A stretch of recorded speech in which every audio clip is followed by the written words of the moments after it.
Everybody ready? Wait on Mr. Temple. Go ahead. You good to go, Mr. Tell what I'm Temple? sitting or standing anyway. Thank you. Ladies and gentlemen, sorry that we've been a few minutes tardy. We had a number of things to discuss in executive session. On that note, your Greenwood County well, first, welcome. Thank you for being here tonight. We really, whether you believe it or not, we really love it when the room's filled up. On the topic of executive session, in the interest of full transparency, I will ask the county manager to tell you at this time, we had 6 matters that we had to entertain, and Mr. Manager, would you please state what those were? Mr. Chairman, members of County Council, we entered into executive session for the following 6 matters. 1 economic development matter, currently known as Project Muskogee. 4 legal matters pertaining to the Greenwood County Policy 6.3 sick leave, Greenwood County Policy 10.4 procurement, the Old 8 development, and employee retention stipends, and 1 real estate matter pertaining to property in the area of Highway 25 North and Highway 254. Thank you, Mr. Manager. Council, I'll entertain a motion that we exit executive session. Motion to exit. Motion by Ms. Miller, second by Ms. Teresa, all in favor? And that is so ordered. We are out of executive session. We have no action to take as a result of those discussions tonight, folks. As you all know, we always begin our meetings both with prayer and honoring our nation with the Pledge of Allegiance. So Councilwoman Kathy Miller will deliver our invocation, and I would ask that if you are able, please stand. Thank you. Please stand. We pause, Lord, to honor you and lift your name in praise. We give thanks for the countless blessings you have graciously bestowed upon us. We ask for your mercy and your grace and humbly seek your guidance in all that we do. Lead us and direct our actions and decisions, not only tonight, but every day of our lives. Amen. Amen. I pledge allegiance to the flag of the United States of America and to the republic for which it stands, one nation, under God, indivisible, with liberty and justice for all. Thank you. Please be seated. Council, I trust that you've had an opportunity to review the minutes of our last council meeting, and if so, I'd entertain a motion that we approve those minutes. Motion to approve. Motion by Ms. Second. Miller, second by Ms. Teresa, all in favor, and that is so ordered. Thank you. We will move into thank you, Ms. Susan. We're going to move now into our public comment session. For those of you, I want to say first, if you are here to speak tonight in regard to the 5-notch solar proposal, hold your comments until we move to that portion of the agenda. I'm looking at the sign-up sheet here. I see first item C. Looks like item C, roads moratorium. Can't read that next one. Roads again. Solar, solar, solar. So if I'm reading this correctly, please tell me if not. Bubba Harvin, Bubba, you're here to speak. Hold tight just 1 second. Calhoun Mays, here to speak on the same topic. And David Trench, you also. So I think, Susan, is that correct, just the 3? Yes, and then I have submitted some email comments that you need to read into the record? Okay. All right, so let's just go in the order that I said. Bubba, if you please come forward, state your name and address for the record, and tell us what you want to talk about. All right. My name is Bubba Harvin. I live at 405 Hammond Road. And Mr. Chairman, members of the council, thank you for the opportunity to be here to speak to you tonight. I'm here tonight to speak in support of the continuing the county's existing road acceptance ordinance and to express concern about the proposed moratorium on accepting new subdivision roads into the county system. But first, I want to acknowledge that your discussion comes from a responsible place. You're trying to protect taxpayers, ensure roads are built properly, and manage long-term maintenance costs wisely. That's good government, and I think we all will agree with that. Our current ordinance provides clarity if a developer builds roads to county standards, dedicates the right-of-way, and passes inspection, the county may accept those roads for maintenance. That process has guided residential growth responsibly for years. It's the framework many families and developers have relied upon when they made major financial commitments. Now, if the county suddenly halts acceptance, families in subdivisions already approved could be left maintaining what they thought were public streets. We have those situations going on right now, that people that have bought homes in these subdivisions. That means unexpected HOA fees, reduced home values, and long-term financial burden no one planned for. Now, it isn't just a technical issue. To me, it's a fairness issue. People made investments based on the county's consistent and predictable history of accepting roads that met established standards. And I'll say this, no roads have ever been denied when the rules were followed in the county. Now, many of you I spoke with have said that we haven't accepted roads for 14 years. I say to you, only because no roads have been presented to you for acceptance. We haven't had no development since 2007, 2008. So when developers come in, they read the land regulation, they read the subdivision regulations, and it says, if I do all this, the county may, they read this stuff, they may accept them. What's that about, Bubba? Well, all I can tell you is that since this policy has been in place, y'all have never not accepted a road that met the standards. So I say they're consistently accepting these roads, and it's predictable that they will. I don't know that y'all have ever turned one down that I'm aware of. If you did, I'm certainly not aware of it, and I've checked numerous sources and can't find one. Okay, so I know it's been a long time since you've done it, but that's just because we've had no development. So now that we have development, I just don't think we can have those developers. If you were going to turn them down, you should have told them the minute they walked in the door with a subdivision application, we're not going to take your roads. They will develop differently. Trust me, it would have been a completely different deal. But beyond individual homeowners, there's also an economic development issue. Greenwood County competes with surrounding counties for new investment and housing growth. A predictable, transparent infrastructure policy helps keep us competitive. If we replace that predictability with uncertainty, some developers and buyers will simply go elsewhere, and that means fewer jobs, fewer new homes, and less revenue to maintain the roads we already have. Now, I understand if the council believes more study is needed, and I respect that. But if you decide a temporary moratorium is unavoidable, please make it limited, transparent, and fair. I would specifically ask that you set a clear date, no more than 1 year. Form a stakeholder task force of developers, engineers, homeowners, and county staff to evaluate road maintenance costs and recommend solutions. And most importantly, Grossly exceeded your 3 minutes. How much more you got? about a minute. Okay. 1 minute. Okay. Okay. I timed it, Chairman, and I think I was close to it. You should have seen the original version, but anyway. I know Miss Susan times it. I'm gonna go with her. But Okay. Go ahead. Finally, I encourage council to consider the importance of grandfather and recently completed subdivisions. These roads are new, they're built to spec, and they represent private investment already made under county oversight. Okay, accepting them ensures these neighborhoods are treated fairly and avoids shifting maintenance uncertainty onto residents. Once accepted, they'll enter the county's 30-year paving cycle, providing nearly 3 decades of tax revenue before any resurfacing expense. During that time, the county has the opportunity to refine and implement a comprehensive plan to bring all accepted roads onto a consistent long-term maintenance schedule. That approach balances fiscal responsibility with fairness, predictability, qualities that make Greenwood County a trusted partner for residents and businesses alike.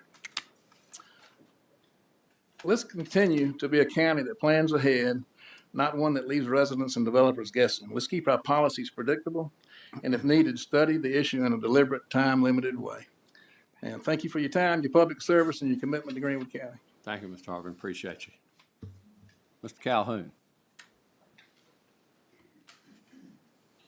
3 minutes, please. I trust you're going to say most of what Bubba said, so go ahead. You should be in good shape. My name's Calhoun Mays. I live at 228 Dove Road out on the lake. Look, I ditto everything he says, but I would like to go a little bit more time. Certainly. I'm in a unique situation in that my company manages probably the majority of all HOAs in Greenwood County. Now, statewide, we're up to, well over 150 associations, 18,000 people. So I deal with budgets. I deal with roads every day with every one of these associations. A lot of these neighborhoods that you're talking about, not giving an opportunity to bring their roads to you at this point, we're gonna manage them. We've already created budgets for a lot of these. And the developers, do not have us indicating that we need to add anything for roads. So ditto and kind of what Bubba's thinking, the impression is they will be accepted. And I would suggest, I understand we need to figure out this problem, how we're gonna fund this. Rob, who comes and serves and tells us what we need to do on our CTC. I'm chairman of the CTC, so that's where your funding comes from, to pave the roads. And we don't have a whole lot of money. This last few years, we got additional money from the state. We try to be generous between the DOT, the county, and city, where shows and so forth. Rob's done a great job of trying to explain to us the need and the concern for the lack of money. And I think he's made that same presentation to y'all. Yes. I think it needs a little further study. I would suggest, too, don't put a hardship on all these existing developments that have come out of the ground. Let them run the course. If you're going to have a moratorium, I agree with Bubba, let it be for 1 year, but you got to do 5 years. Do it on anything that's in the future. These folks have invested millions of dollars to do these developments. We've got homes already built in them. These people are paying HOA fees, and they don't know about the fact they may now have to cover the roads. A lot of folks have just maxed out what they can afford. You start adding on the road costs to any of these neighborhoods, it could very easily make it unaffordable and foreclosure, a mini 2008 kind of situation. I would love the opportunity to work with y'all as a representative to the CTC committee, because that's where your funds come from, and talk about this. I've talked to some of y'all about that. Let's have some meetings about it. I'd love to participate and be involved in trying to find a solution to this problem. Thanks, sir. Thank you, Calhoun. Appreciate you. David? Name and address, please, sir. My name is David Trent. I live at 312 Hunting Road in Greenwood. I'm the current chairman of the Chamber Board of Commerce, but I'm not here on behalf of the Chamber. I'm here as a concerned citizen that hears a lot from the business community about things that they need and their biggest struggles, which are housing and workforce. I'm also a recently paroled school board member that was studying the projected school enrollment data for several months related to District 50's facility studies. I also work in the lending and banking industry in Greenwood, and I have seen that the average cost of a starter home in Greenwood County is around $275,000. Why I got involved in this issue. I heard a story from a teacher about several students that attended the September 16th County Council meeting. The students were thinking the meeting was going to be boring and about as painful as a root canal without Novocaine. However, they said the meeting was exciting, and you guys started arguing about roads towards the end of the meeting. I had to see this. I know it was a hit on YouTube. So I watched the county council engaged in healthy conflict and debate. This was a good thing. Infrastructure is a critical function of government. I ask that you continue to discuss our roads, not only the roads owned and controlled by the county, but all the roads that we come in contact with on a daily basis. We can look to our neighbor Greenville to the north, who their county council adopted a resolution in December 2023 to conduct a countywide inventory and assessment of all non-interstate roads. The goal of this exercise was for policymakers and the county citizens to develop short and long-term strategies for road maintenance and improvement, which I think would fit well into a long-term county strategic plan. I feel that more debate and discussion needs to take place before council decides to make a huge generational decision and say that they will never take another road into the county system.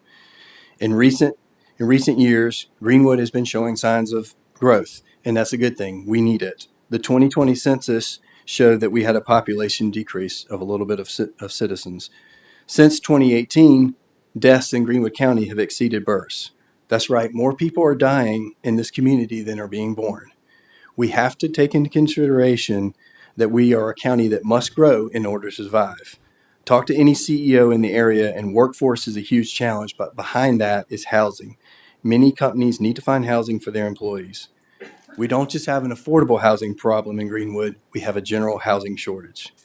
Are there challenges that come with new growth in the area? Yes. There's traffic concerns, water runoff, etc. But in order for our county to grow, we need more places for people to call home.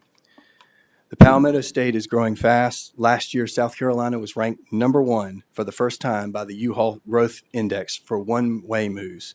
Will Greenwood see this benefit? I hope so. I think our population will increase, however, based on demographic data that we reviewed while I was on the school board. I think we're going to see more of an increase in retired folks, which is fine to our community, but the projected school enrollment data we showed a flat to declining enrollment. Some of our new residents might be out of the baby manufacturing business, but we are decreasing our 0 to 5 population. Affordable housing for young families keeps them here. I know the cost for road work has been extremely high in our high inflation world that we've been living in the past few years, but there are signs of this in our economy is improving. I ask the council, please study this issue further before approving a moratorium on accepting new roads in the county system. Thank you for your time. Thank you, David. Appreciate that. Council, any comments before we move out of our public comment session? Susan has. Ms. Susan? I just have one to read. Thank you. For the ordinance 2025-27, which pertains to the 3020 and 3022 Highway 702 issue that's in our old business. Okay, you're going to read that into the record. I will read it into the record. This is from Dave Schofield. It says, I am writing in support of the rezoning to commercial, the property owned by James and Sanja Hooper at 3020 Highway 702-96. I assume it was already given considering the work trucks and the frequent business activity at the lot prior to the Hooper's purchase. Additionally, Agner's Garage Commercial Enterprise is across the street. The use of this property as a planned storage lot will be quieter and less intrusive than the previous activities there. Further, a resident of Grand Harbor, I know of many other residents that feel as I do and support the rezoning approval. Thank you for your consideration and hopeful approval of the Hooper's request. Thank you, Ms. McIntyre. That will end our public comment session. We have no presentations to bring before council tonight, so we will move directly into old business. Item A, ordinance 2025-26 to amend the Greenwood County zoning map as and if amended so that one parcel of land totaling approximately .63 acres at 131 Sanders Court, Greenwood County, South Carolina, changes from C2 General Commercial to R2 Single Family Residential. This is third and final reading. Ms. Carol Coleman. Mr. Chairman, this is off of Montague Avenue Extension. It's a lot that's right behind the hardware store there near the intersection with Northside Drive. The request is so that the property owner across the street who owns this property can allow her son to build a house on it. It's currently zoned commercial and they would like to zone it residentially. If you look at the zoning map, you can see that the commercial goes back as far as that property, but everything beyond there is low density residential. Thank you, Ms. Carroll. I believe this comes on recommendation for approval from Planning and Zoning, correct? As well as staff. As well as staff. Thank you, ma'am. Council, do I have a motion that we approve as presented? So moved, Mr. Chairman. So moved by Mr. Templeton. I second. Second by Mrs. Bishop. Before we vote, do we have any comments or questions? Seeing none, all in favor? That's unanimous and so ordered. Thank you, Carol. Item B, ordinance 2025 to amend the Greenwood County zoning map as and if amended so that two parcels of land totaling approximately 1.29 acres at 3020 and 3022 Highway 702, Greenwood County, change from RDD Rural Development District to C2 General Commercial. Again, Ms. Coleman. Mr. Chairman, this is a piece of property that was split in 1986 into the parcels that you see in front of you. The request is to go from RDD to C2 because RDD requires 2 acres for commercial, and the two properties together don't equal 2 acres. The previous owner was running a construction business off of the property. without our knowledge. We found out when a sign was built on within the right-of-way. The current owner that purchased it would like to have a storage lot for boats and RVs. Planning Commission recommended approval, as did staff. And my recommendation also, Carol, was that the closest adjoining neighbors were in favor of the change because of all the traffic and noise associated prior. The two neighbors did come out. The other thing that staff tied this to was our comprehensive plan, which showed this future land use as commercial. Yes, ma'am. Council, having heard, do I have a motion that we would approve as presented by Ms. Carroll and recommended by Planning and Zoning? This I'll is go my back. district. I'll make a motion. Second. Approve. Vice Chairman motions, Ms. Miller with second. All in favor? Excuse me, did you want to comment? Dan? Yeah, I was gonna comment Pardon. as well. I just wanted to point out to what Ms. Coleman said, that, this was previously done without our knowledge. I just wanna make sure that we are, definitely paying attention to what's coming through and following up on these, cause I hate to do things after the fact. After talking with some residents, seemed like only one was, not in favor. There were a lot in favor of this, and that's why I wanted to go ahead and make a motion to approve, so. Thank you. So we have a motion and a second. Again, all in favor as presented by Ms. Coleman, and that's unanimous. All right, item C, ordinance 2025-29 involves a third reading on a project by Duke Energy. So I'm going to recuse myself and leave the room. Vice Chairman Pruitt will now take over the meeting. He will entertain this portion of the meeting, and then he will move us into a section of public hearing on another item that involves Duke Energy also. So Vice Chairman, if you will, just send someone to get me when you're done with that, please. Thank you very much.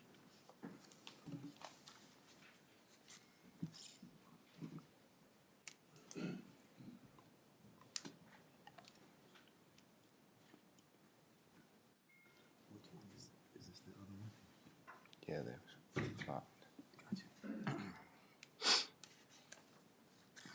Pretty sure I didn't miss anything.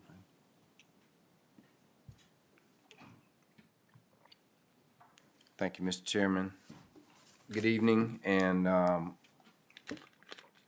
going to start off this portion by reading ordinance 2529, which is to amend the Greenwood County zoning map as and if amended so that 3 parcels of land totaling 1,005.71 acres at 1115 Five Notch Road, Greenwood County.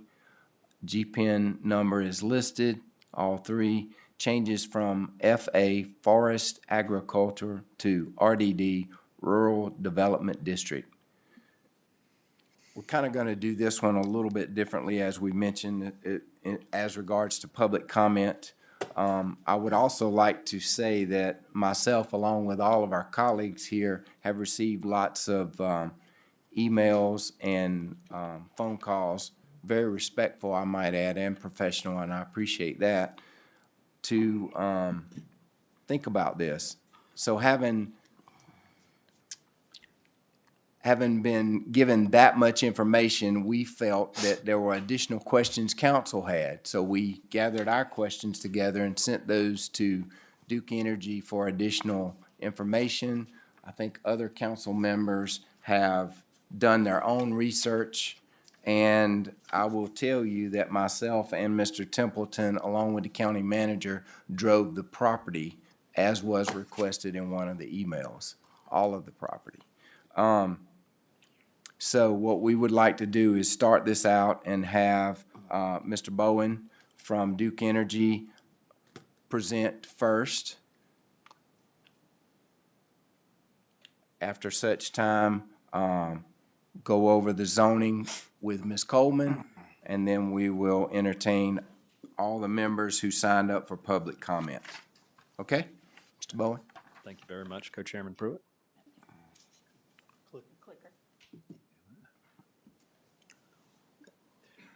So I brought some additional information to what I shared during the second reading for this zoning map amendment request. This image is an overlay of an aerial of the area around the site, showing where we anticipate with the current design part of the solar array to be located and indicating what the distances from some of the homes in the area to actual solar panels will be. The ordinance calls for a 100-foot setback from a property line, residential or business property line, to a solar use. What we're illustrating here is the actual distance in feet from the residences around the project. Whoops, that was not the right button. These are, sorry, to clarify as well too, that is Rock House Road. And where Five Notch kind of tees into it. This is Hunter Road, just north of where Five Notch crosses it, showing distances from some additional properties there. This is the image to the left is Five Notch closer to where Hunter Road intersects. And then there are a couple of properties off of Markham Road, south of Five Notch Road. So we have distances there as well. I also brought some visualizations for the type of vegetative buffers that are likely to be used for the project. As I said last time, the county ordinance requires, in addition to the project being set back from adjacent property lines, does require vegetative buffers in those setback areas. In some cases, as you can see, the example on the left, there's adequate existing vegetation, and we prefer to leave that in place for a number of reasons. Where we are required to add additional vegetative buffers, there is a rendering on the right that shows the types of vegetation that are specified in the ordinance and what that vegetation would look like after approximately 3 to 5 years. One of the questions and concerns that came up in the last public reading as well is what the development of a solar project on these properties would mean for wildlife in the area. So what we've done with this, and again, keeping in mind that the design for the project is preliminary at this point, we're many years from final engineering for the project if it moves forward. Is highlight in green the areas which are mostly wetlands, which will be left uncleared and undeveloped as part of the project to show how they can serve as corridors for wildlife to move through the area that's occupied by the solar project. Again, want to emphasize that this particular array shape is preliminary at this point. And also just wanted to leave the public with this information as well too. Duke's stakeholder engagement team has prepared a website that's accessible to the public. This is where we will provide information on an ongoing basis on the project as it progresses. There'll be project overview information, FAQs about solar, construction timelines. So this will, anyone that has questions about the status of the project at any point can visit the URI that's right there at the bottom of this slide if they have or want additional information about the project. So that's the extent of the new information that I brought to council, and I don't have any further comments at this time. Thank you. Does council have any questions for Mr. Bowen?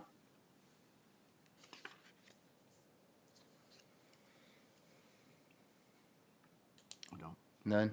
Okay. Thank you. Yes, thank you. Ms. Coleman, Yes, sir. so I want to explain to the public what I'm about to go into. I would also ask, do we have the zoning ordinance for what is listed as forest agricultural? Thank you. We do have copies available Okay, for the public to be able to follow along. So on the next page. in an effort, as I mentioned before, I'm going to say this again. I would say a lot of us here received a lot of emails, and I will also say very respectful emails. Thank you. I think we all tried to do our due diligence and dig a little deeper and find out as much as we can about solar projects, solar panels, and impact on environment, and also our ordinance. And so, sitting here in front of you today, it was brought to my attention yesterday that among the many uses of forest agriculture, if you go down the list, things such as hunt club, truck farm, bait shop, barber shop, beauty shop, bed and breakfast, lawnmower repair, keep on going, cemetery, pet cemetery, EMS station, fire station, police station, post office. At the very bottom of this list, it was pointed out to me that it says utility, and it also says utility station / substation. Having heard that, Ms. Coleman, I would ask you at this time, do you think that this particular project that is being proposed by Duke Energy today is allowable by right? I do as a utility. Okay. Follow-up question. If, hypothetically, tomorrow morning Duke Energy comes to your office and asks for a zoning compliance letter, what would that result be? I would issue it as a utility with the conditions attached under solar farm ordinance. Not to go too far in the weeds, but again, this information was just brought to me yesterday, and members of council, do you have any questions for Ms. Coleman? Ms. Vice Chairman, I do have a question. Yes, sir, Mr. Ellison. If I'm understanding this correctly, what is being said is that for them to put the solar farm there as they have proposed, this council has no say-so or has no jurisdiction in this matter, that it is already in the zoning of FA. And if that's the case, then my question to you is, how did we get here? Why did it come before us? Well, if I may, we don't solicit applications. So Duke Energy made an application to rezone properties to RDD. This question is basically for them. My opinion would be that they did it because they wanted all of the property zoned consistently. I looked at this after it came in, after we started the process of reviewing it, and when I realized that utility and utility substation was there, I believed then and supported it because it is considered a utility. Fair. Okay, so it was a request of Duke to just get it all in the same zoning, to have it all zoned the same. But far as their ability to develop this, the property is already zoned, in your opinion. In my opinion, yes. In your opinion, to do it. Yeah. Okay, thank you. I have a question. Yes, ma'am, Mr. Ms. Vice Miller. Chair. Can you clarify for the public who created these guidelines for this FA zoning classification? Having not been here when it was done, but anecdotally, I've in doing some research, I found out that FA was brought forward by a group of concerned citizens in the Callison community who were against the types of development that may arise from other districts, such as RDD. RDD allows a lot of different things, not just solar farms. It allows industrial, it allows commercial, it allows anything you can think of under certain parameters. So they came up with the FA district, took it to Planning Commission. It was recommended for approval, and it was approved by council. Okay, and that was my follow-up question. Do you know about the time period for this? From what I can tell, the initial approval was in 2000. There was an amendment in 2002 where they added some uses into it that I think they might have left out at the time. Okay, so the committee formed it, went to planning commission, commission approved it, it moved forward to council, and council at that time approved it. Can you tell me how many solar farms were in effect in 2002? None that I'm aware of. Thank you. Thank you, Ms. Miller. Any other questions from council? Hearing none, I will enter into the public comment portion, and I will call on you as listed in order. Mr. Wade Alexander.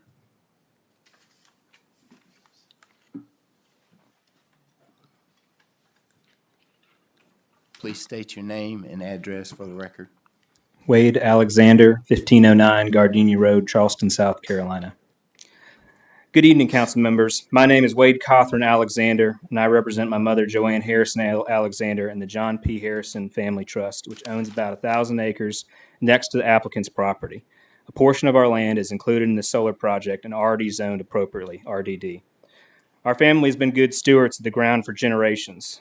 When pests decimated crops, we turned to timber. When corporate forestry displaced family mills like our own Millway Lumber, we adapted again. Now, with declining timber markets, renewable energy offers a way to preserve this land's rural integrity while keeping it productive, meaningful, and whole for the next generation. We're not a faceless hedge fund.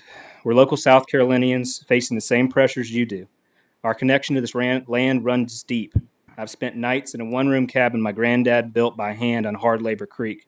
I've hunted deer, mowed these fields, and buried loved ones at Horeb Church. Bradley is where I married my wife on the porch of our family's old home place 2 years ago today. She's pregnant and allowed me to miss our anniversary to be here, because this is about our daughter's future, not just our own. I know some here oppose this project, and I respect their concerns, but I believe their fear has been overstated. Many live here because they value independence and property rights. We share those values and ask them to be extended to us as well. This is private land with proposed 100-foot forest buffers, and in many places, much more due to site conditions, as Sterling showed earlier. We are committed to shielding views out of respect, offering up mature trees as buffer instead of harvesting them for cash, but we also believe it's fair to use the interior of our property productively. This land is not just borrowed scenery for others, it is our livelihood. Some have painted extreme ecological pictures. In reality, the project area is currently low diversity industrial pine plantation continuously cut to the bare clay every 35 years. One pine growing cycle, the same as our solar lease. One missed harvest to let the land rest and to collect energy quietly. Duke's commitment to plant pollinators beneath may even restore some absent ecofunctions that existed here long ago. Independent analysis shows that less than 2/5 of our land is suitable for panels. The majority will remain wooded, weaving through the project, connecting wildlife to over 120,000 acres of existing national forests nearby. We get weekly offers from national builders wanting to buy and subdivide our land. We've turned them all away. We don't want dense rows of vinyl houses with 10-foot setbacks bringing noise and traffic.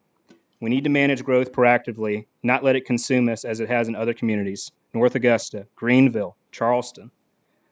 We want to keep seeing fireflies at dusk and hearing quiet peace under a star-filled sky. This is possible with solar.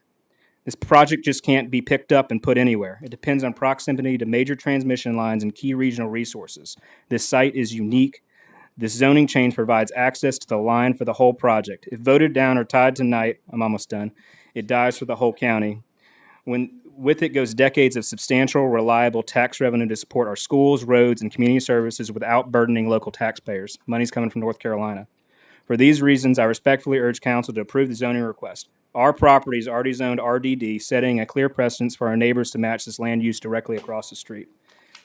Please see this through clear eyes and don't let this net good opportunity die in the vine for reactionary fear of change. For change is already coming, whether we like it or not. Give this property a chance to work with Duke, work with the community to get it right.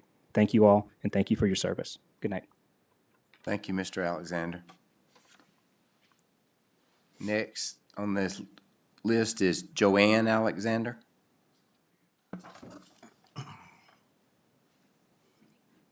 Hello. Please state your name and address for the record.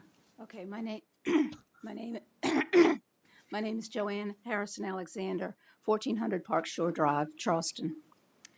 I'm here tonight to read a letter from my sister, Sarah Harrison, who could not be here due to her health. To the members of Greenwood County Council, my name is Sarah Harrison, and my family has lived and worked this land for generations. My father, John Perrin Harrison, taught us that the land isn't something you just own, it's something you care for. It's given back to us in return for good stewardship, and our family has always tried to do right by it. For all of my life, that stewardship has meant timber. It's what we know. And for many years, it has provided me the means to live on my own, pay my bills, and take care of my home. But times have changed. Timber prices have fallen, mills have closed, and harvests that once came every few years now stretch much longer, bringing less and less, with the cost of living becoming more and more. The income that once sustained me simply isn't there anymore. I live with a chronic medical condition that keeps me from working. My independence depends on the land.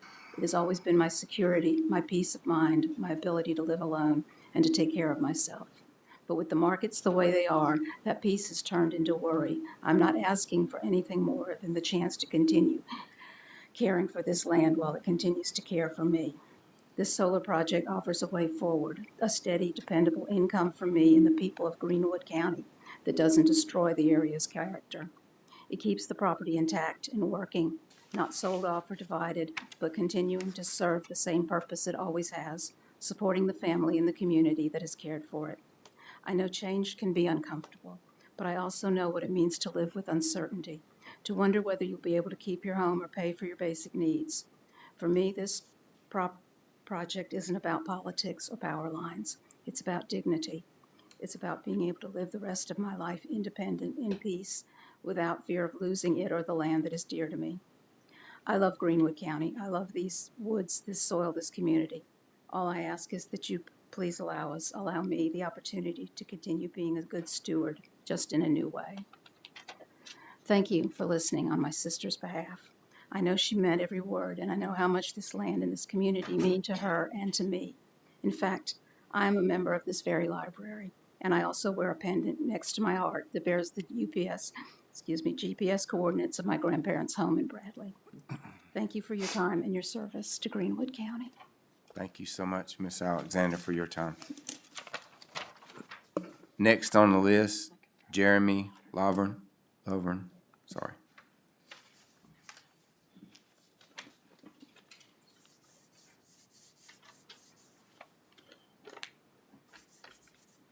I'm going to read to you a personal account. In April of 2024, I was contacted by a representative for Duke Energy to acquire my land, either through lease or purchase for use in a solar project. I asked for details, and the representative was evasive or outright refused to share the specific location and scope of the potential solar farm. I knew it must be large if my acreage was only one tract of many they were trying to put together. Out of politeness and an effort to end the phone call, I asked for the details of Duke's proposition to be sent to me, and I told her I would review it. The proposition was far more financially generous than I was expecting, and my initial disinterest was turned into excitement. I realized this amount of money would make my life financially very easy for a long time. I determined for payment, I could get okay with suffering the downsides of living next to a solar farm. After those initial thoughts centered around myself and money, the sobering thoughts of my neighbors, many of whom are family, occurred to me. They would suffer all the same downsides without any sort of agreement or compensation. My decision would be utterly selfish if I accepted.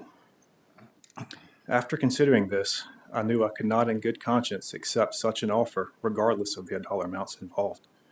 She called again soon after, wanting to know if I would participate. I explained my thoughts and declined. She explained that a path through my property was somewhat critical to the project because of needed access to transmission lines. Another very generous offer was made for easements through my properties, facilitating underground lines. I declined this offer as well for all the same reasons. I quit taking the calls, and eventually they stopped calling. I hoped the project was no longer moving forward. Sadly, this was not the case. The size and scope of the project is now being talked about within the community of people who live nearby. The scope of the project is horrifying. to nearby residents, myself included. Members of my family went door to door discussing this with residents and listening to what they had to say. Largely, no one knew it was happening. After learning all the available details, the primary sentiment was opposition. I asked them if they came across anyone supporting the solar array. Out of 70 to 80 people they had discussion with, only one person voiced support and would not sign their petition. I attended the meeting on October 21st, 2 weeks ago, and listened to the speakers in support and opposition. The thought occurred to me that every single voice in support is being paid by or hopes to be paid by Duke Energy. The voices in opposition were being paid by no one. Is there any reason to support this other than money? Should the dollar signs in our heads always weigh more heavily than the concerns and well-being of our neighbors? That's all of my statement. And I would like to challenge this. The other RDD spells out solar farm criteria, specifically solar farms. And this just says utilities are allowed. Like you can get utility hookups. So that seems different. Thank you. Thank you for your time. Appreciate it. Bill McAllister.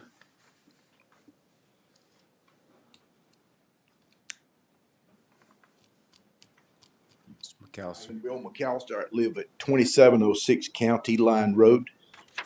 Just to make a note, I mean, a lot of the conversation tonight is about change, and certainly change is not necessarily a bad thing. But even from the discussions that we have heard being here tonight, change has to be managed very well.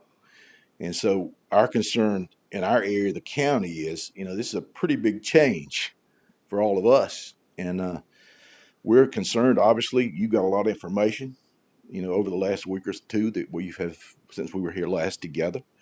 But wanted to make sure that you understand in our community, we're very concerned that it's such a large change that it would change not only the surroundings in which we live, but so much of the wildlife and so much of the natural place that we live in, that we enjoy. And so as any change that you guys have to consider, please just make sure that you weigh this out, because like many things you'll face over the next years in our county, as we grow, it has to be really considered very carefully and decision made with much thought. Thank you. Thank you for your time, Mr. McAllister. Justin Lovern. I hope I'm saying that right. Sorry. Lovern. Good evening, Council. I just want to start by reminding you of that petition that I sent last time and the general sentiment of the area. That hasn't changed, and I'm sure you've heard from several residents out there here over the past few weeks about what they think about it. And I'm going to just ask, on that alone is enough. The residents out there did not move out there with any anticipation that this will be a part of their life. Like I said last time, I'm building my forever home. I'm raising my small children out there, investing a substantial amount of money in it. And this solar array was not a consideration that I made when I made that decision. It's not a factor I weighed. And that's the sentiment that you get when you talk to people out there. This is not why we moved out here. We never expected anything like this to come about.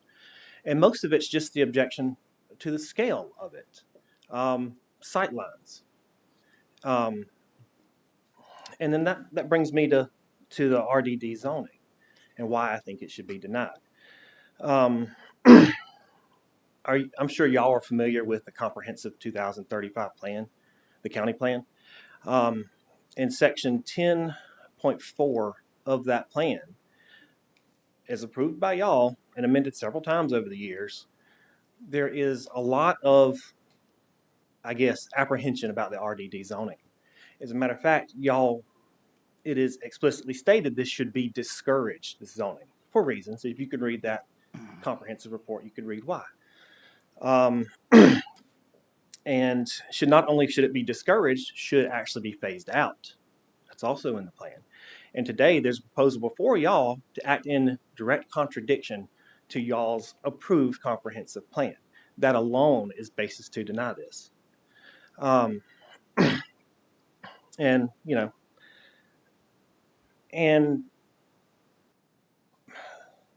I kind of wanted to save room to address the utility.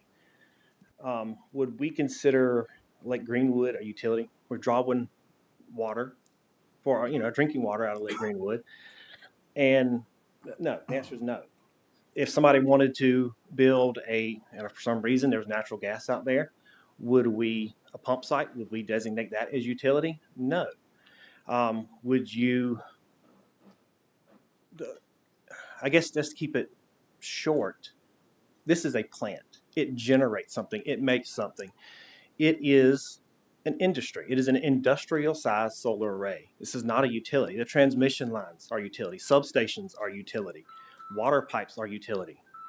This does not fit the definition. It's a stretch. And, you know, I just encourage y'all not to go down that train of thought. It's just not appropriate. Thank you. Thank you for your time.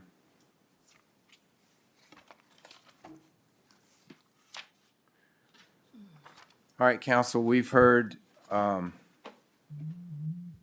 Duke Energy. We've heard from, I'm sorry. Susan, I apologize. You have one? That's okay. I have a submission from an email, Okay. if this is. Yes, I'm sorry. Would you please read it in the record? This one is from Miss Linwood Donovan. Says, we certainly can appreciate where these neighbors are coming from, as we appreciate the natural beauty of this area too. Our regional ties run deep. Lucia is, this is actually her parents, Lucia and Ned Jaycox. Lucia was raised here. Her father and his 5 brothers all roamed and hunted this land, and on back many generations. We continue to enjoy the area and to have very strong familial and emotional ties to it, as we know these neighbors do too. The hope over all these years was always to keep this land in the family, as well as to ensure that it continues to help support the family. That meant farming in years past, and more recently timber, hay, and cattle. With the decline in value of the timber industry, that is no longer proving to be the highest and best use of the property. This project allows the land to produce a valuable resource while we are able to maintain long-term stewards of this land. We have very carefully examined our consideration of this solar lease, very empathetically requesting tree buffers, the planting of pollinator plants, the protection of any potentially discovered burial grounds or areas of cultural significance, the protection of wetlands, and any fencing to be permeable to small game animals. We only considered this project once confirming there were to be no health or safety risks resulting in our or any neighboring properties, and that once completed, it would be a quiet neighbor allowing this area to maintain the rural and peaceful atmosphere. We see there being a net environmental and community good, helping support a means of obtaining renewable energy from the region without depending on importing oil from foreign countries or from depleting our fossil fuels. We are also very mindful and appreciative of the potential tax benefits to the Greenwood area at no cost to the local residents, which could be such a boon to local infrastructure, schools, and social programming. In summary, we understand an initial hesitation with this plan, as we felt that too, but we hope we can agree that done thoughtfully, collaboratively with the community, that this can be a net positive for all of us. We hope we can all agree to continue this conversation. Thank you for your consideration. Thank you, Ms. McIntyre. Mr. Manager. Mr. Chairman, I believe Carol has another piece of information that y'all may want to hear before y'all go any further. Thank you, Mr.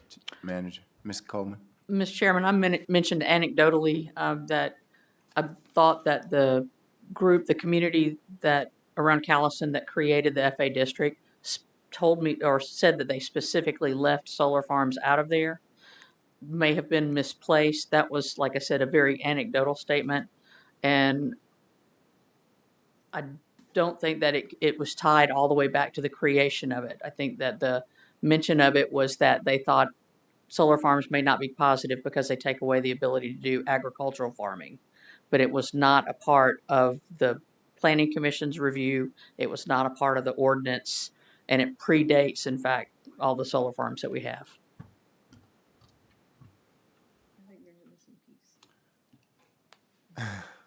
Mr. Manager? Would you like me to interpret that, Mr. Chairman? Yeah, please, if you don't mind. I think what she is saying is there was an anecdote that's been conveyed to some staff that whenever this was written 20-plus years ago, that it was the intent to not include solar farms. But she has no evidence to support that anecdote.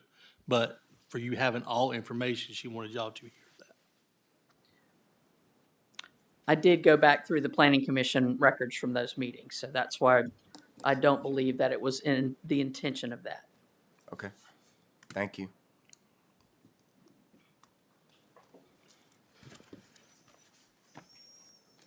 All right, council, having heard the plethora of information tonight, do we have, I can't spell it, Mr. Allison. Do we have any further questions or discussion? Mr. Allison? Yes, Mr. Chairman, if I may, thank you. I'm just going to go ahead and display my concerns tonight. Number one, if you look under FA, Forest Agriculture District, under purpose, it says the Forest Agriculture Zoning District is primarily designed to accommodate most agriculture uses and small-scale development. I don't consider a 2,000-acre solar farm to be a small-scale development. Now, we are a council of 7 members, and I am one vote, and I am been doing this for a while, and sometimes I'm on the winning side, and sometimes I'm not, and it always comes down to the vote and ever how the majority sees this and think, is this what in the best interest for the county? I understand that, and I am fine with that. But I have some concerns with this, the way this has come about recently, as to whether or not. It also says in areas with limited and unavailable public infrastructure. I think the utilities are speaking to the utilities needed for a small-scale development, is my opinion. Now, I'm not an attorney. I don't know. We have an attorney and we have legal people, state people at all levels to help us with this. And the fact of the matter is, whether I like it or not, it's pretty much out of, if this is the case, and this council and the staff and the legal people who make this decision, our zoning lady, who the professionals who did say that that's what it is, well, then I'm in a position to where I have to yield to that. I don't have any options that I see if that's the way they interpret it. So I just want everyone to understand. I just want to be open and honest. Absolutely. I don't like this. And I can tell you very truthfully, if we would have voted on this tonight, I have no idea whether it would have passed or failed. I don't know. A lot of people don't believe that, but we really don't pull at one another. Sometimes we'll call one another and get an opinion, but these ladies, I've talked to them. I've never told them, you need to vote or you need to vote with me now. We don't do that. I get their opinion, they hear my opinions, and the truth is, I know the way they're going to vote when they raise their hand. That is the honest truth. And I don't know how they would vote tonight, but I am uncomfortable with this. It's just for public record. I just wanted to let you know I'm uncomfortable with it. If this staff and the powers to be says that that is what it says, and it falls within that scope, then it does, it is, and there's nothing myself or I guess this council can do about it. Thank you, Mr. Chairman. That's all I have to say. Thank you, Mr. Allison. Follow-up comment, please. Absolutely. I think I'm confused. I'm one of those people that admits it, because I thought I heard Ms. Coleman just say that when she went back through her notes, that it was not the intention of the Callison group back in 2002 to include solar farms in that, or in that zoning. Did I misunderstand that? Ms. Coleman? No, what I said was I don't think that they included it then because it was not up for discussion. The person that related it to me told me anecdotally when we were talking about another issue that he didn't believe in having those for the purpose that I indicated. I went back through the planning commission records from the meetings where FA was adopted and there was no mention of it. Because solar farms were not a thing back Right. then. Correct. So how we can interpret that they intended to have a futuristic view and say, yeah, we want solar farms, it gets to interpretation again. So Correct. I want you to clarify that. Thank you. Thank you. Could anyone answer for me at what point, what year solar farms were added to the RDD? RDD. Hold on one sec. Between 2015 and 2018. Okay, Without looking, okay, all right, that's, that's when you passed your solar ordinance that laid out both utility level solar and residential level solar. right. Yes, Mr. Chairman, I would say, I think Councilman Templeton and Allison and I were probably the only ones that were here. That sounds about right. It was about 7 to 10 years ago, county council passed the solar ordinance. And not get into the FA part of it, just the ordinance itself, I think, was 7 to 10 years ago. And it didn't have anything to do about where they could go. They were just, we were starting to get a lot of requests. Right. And I think it was more to set some parameters on buffers and things like that. Guidelines. That was much more what that ordinance was focused on That is a fact. than actual which zones it did or did not go into. That is Is correct. that, I mean, that's two that were here. That's what I recall. Yeah. okay. And it was very new to council at that time. Did you have something? Yes. Okay, thank you. Having heard all of this additional information, and I understand your sentiments as well, Mr. Allison, and you're correct. I personally usually know my final decision when I'm getting ready to raise my hand. It's difficult, but we're charged with making these decisions. We're elected to do so.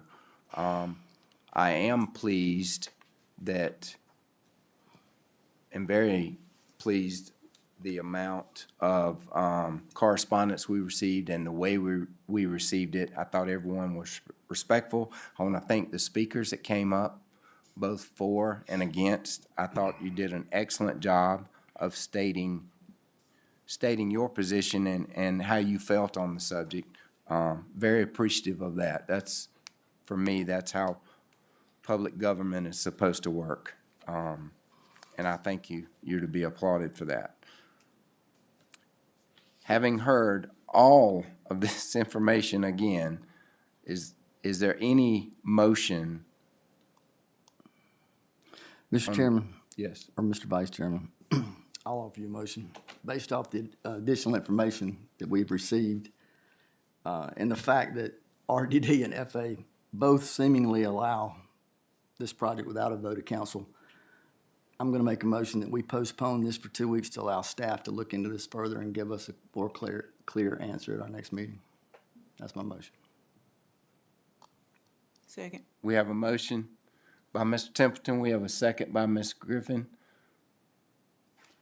Reluctantly, I'll ask if there's any further discussion on this topic. Hearing none. All in favor of the motion? All opposed? And that motion passes 4-2. Mr. Manager, I would ask that you and the county attorney have those discussions with staff as well as the applicant. And if you would, get back with me on that and let me know which way that's headed. Thank you, Mr. Chairman. All right. Moving on to the next item. If I can find my agenda here. Public hearing, there was a change made in public hearing. Item D will be done second. We're moving item E above. Consideration of a proposed grant of fiber easement. Yes. No. This is Duke Energy. Consideration of a proposed grant of fiber easement from Greenwood County, South Carolina, a political subdivision of the state of South Carolina, in favor of Duke Energy Carolinas LLC near the address of 530 Bolt Avenue, Greenwood, tax map number 6854-116-823. Ms. Penny, County Attorney. I'd like to invite Mr. Ponder to come up if he cares to speak to it, or I'm happy to handle this. It's up to you. Okay. Okay, so this is with Duke Energy Carolinas LLC. This is actually a pretty, I don't want to say hard fought, but we negotiated this, we edited this, I feel like this is very favorable to the county, in that everybody's getting what they need. They need this fiber easement near Bolt Avenue, but we haven't given too much. We have to have a public hearing anytime we dispose of public property, even though this is a non-exclusive easement. I believe we still need to have a public hearing about it, and that's why we're here, to have a public hearing and a vote on the easement that's in your packet. Thank you, Ms. Penny. Do I have, I guess we need to open public hearing. Yeah. Offer you a motion to open, Mr. Chairman. I second. Thank you. We have a motion by Mr. Templeton, a second by Ms. Bishop. Any discussion on opening? All in favor to open? All opposed? Okay, we're in public hearing. I'll ask if anyone would like to come and speak in favor of this proposed grant for fiber easement. Please step to the podium.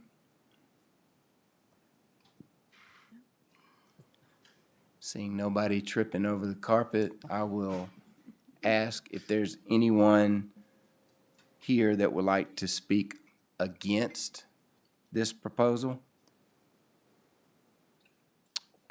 Also seeing none. All right, I'll entertain a motion to close. Should I close it if we're going to? Okay. Close this public hearing. Second. Second. Motion. Mr. Allison made the motion, Mr. Templeton second.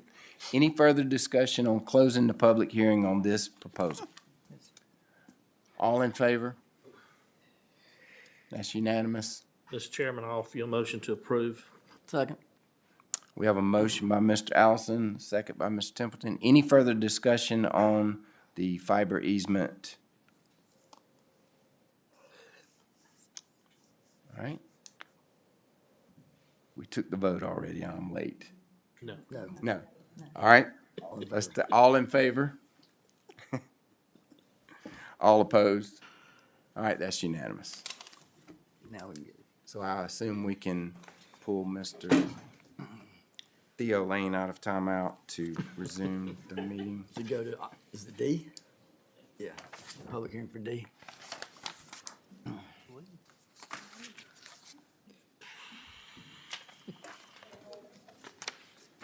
Awake.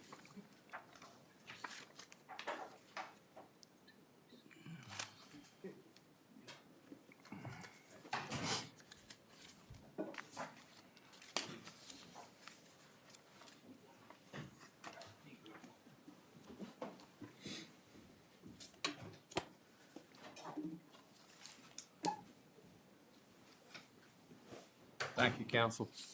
Okay, back to the business I can conduct. And I believe I believe now that you've come out of all public discussion, so we're going to move now back to Public hearing for item D. item D, correct. Item D. Another public hearing. I guess I need a motion that we move into that public hearing. Motion to go into Second. public hearing. Motion by Mr. Templeton, second by the Vice Chairman. All in favor of us moving into public hearing, that's unanimous. Thank you. Ordinance 2024-13, amending the master agreement governing Greenwood County Newberry Industrial Park dated December 31, 2012, between Greenwood County, South Carolina, and Newberry County, South Carolina, so as to enlarge the boundaries of the park to include certain property now or hereafter to be owned and or operated by Greenwood Land Holdings, LLC, a company previously identified as Project Oakley, acting for itself, one or more affiliates, and or other projects investors, and authorizing other matters relating thereto. Our Economic Development Director, Mr. James Bateman, will give information on that. This is third and final reading. Yes, it is, Mr. Chairman. Good evening, members of council. This, as the chairman stated, is third reading for adding the commercial project site for Old 8, parent company Greenwood Land Holdings that was known as Project Oakley, adding the commercial project site into the multi-county park. That enables the county to offer the special source revenue credits that were approved by this council at a December 2024 meeting. We had a procedural question that caused the delay from your second reading to the third reading that has now been resolved, and this is the final matter to take care of to effect that incentive agreement between Greenwood County and Project Oakley. Thank you, James. Realizing, well, first, council, before James steps back, anyone have any questions or need any further explanation? If not, realizing we are within public hearing, I will ask if there's anyone here who would like to speak in favor of what you have just heard. Please come forward, state your name and address for the record. You'll have 3 minutes. Seeing none, I'll ask if there's anyone here who would like to speak in opposition of this matter. If so, same, come forward, state your name and address, and you'll have 3 minutes. Seeing none, council, I will entertain then a motion that we close the public hearing. So moved. Second.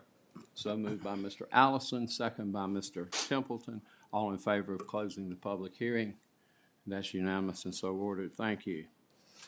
Offer your motion to approve, Mr. Chairman. Second. Have a motion by Mr. Allison, second by Vice Chairman to approve. Any comments or questions before we vote? Quick question, James. Does this enable us or allow, how does this affect like the Department of Commerce or state level fund? Does this have anything to do with that at all or allow them to also offer incentives? It does not. It's the multi-county park is the vehicle for the county to extend its discretionary incentives at the discretion of county council and to provide those special source revenue credits and a reduction of local property taxes. So no effect on state dollars. County only. Okay. I just wanted Yes, to sir. ask. Thank you.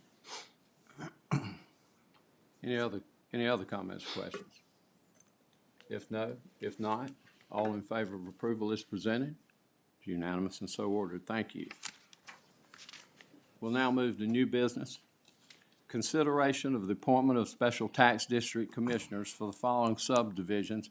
Our treasurer, Ms. Stephanie Dorn, will give information. We'll entertain Saddle Hill, Ms. Laura Hudson's appointment from District 1, Ferncliff, Ms. Angela Wells' appointment from District 5, Ferncliff, Ms. Tanya Heaton's appointment, District 5, Ferncliff, Mr. Danny Tallent's appointment for District 5, and Creekside, Mr. Walter Lorderman's reappointment for District 7. Stephanie? I think you did all the work for me. I would just comment that the appointment for Ms. Hudson is replacing one that expired in May. So that would be for 4 years.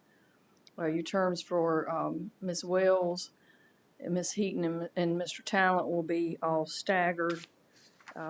to a 2, 3, and 4-year term per the policy related to a new special tax district appointment. And the appointment for Mr. Lordeman is a reappointment. His term expired, just expired, and so his term will go through 2029. Be happy to answer any questions you may have. Council, any questions or comments? I do. Yes, sir. So there's been a lot of discussion lately. I don't know if any, and again, I don't know if anybody's getting emails that I'm getting, but Ferncliff, which, as you all remember, recently lobbied or went through the paperwork to become a special tax district. There have been a lot of questions once Stephanie sent the bills out. Me I know. From residents in that subdivision, especially aimed in my direction. So, first of all, I'm glad to see that we do have the 3 appointees that the county attorney has requested from the homeowner president. And are any of these members here tonight? They're not. Yes, ma'am. Okay. Yes, ma'am. I think we spoke on the phone. Yes, ma'am. Thank you. So what I was going to say at this point was, our staff has had to answer a lot of questions at this point, and what I would suggest to the county attorney and county manager is that the information that has already been provided via FOIA on a share drive, that going forward, the email addresses for these commissioners be provided and that information be given to them, and that we would probably want to direct questions to them first. Ms. Penny? I'm nodding, sorry, I'm not nodding heavily enough, yes. I know there are a lot of questions, but again, we were not the applicant. It was brought to us. There's a lot of questions we don't know. But I will tell you, I did personally pull the petition and read through every name. And at the very beginning of the statement, it does say that you could be assessed up to, and the amount's written in $1,000. So I did do that much. Anyway, I just wanted to say that for the record. Mr. Chairman, thank you. Good comment, Vice Chairman, thank you. And Ms. Doran, to your comment, I do like to help when I can. Oh, yeah. Oh, yeah, yes. Council, having heard the comments, having heard the explanation, we entertain a motion to approve as Offer your presented. motion to approve as presented, Mr. By Chairman. Mr. Templeton, second by Ms. Griffith, Ms. Griffin, all in favor? And that is unanimous. Thank you very much. Thank you. Item B, new business, consideration of the reassignment of a bid for debris grinding services. Mr. Russian, He's leaving. our Public Works Director. Yeah, I thought he'd left. Yeah, he was leaving. He's gone.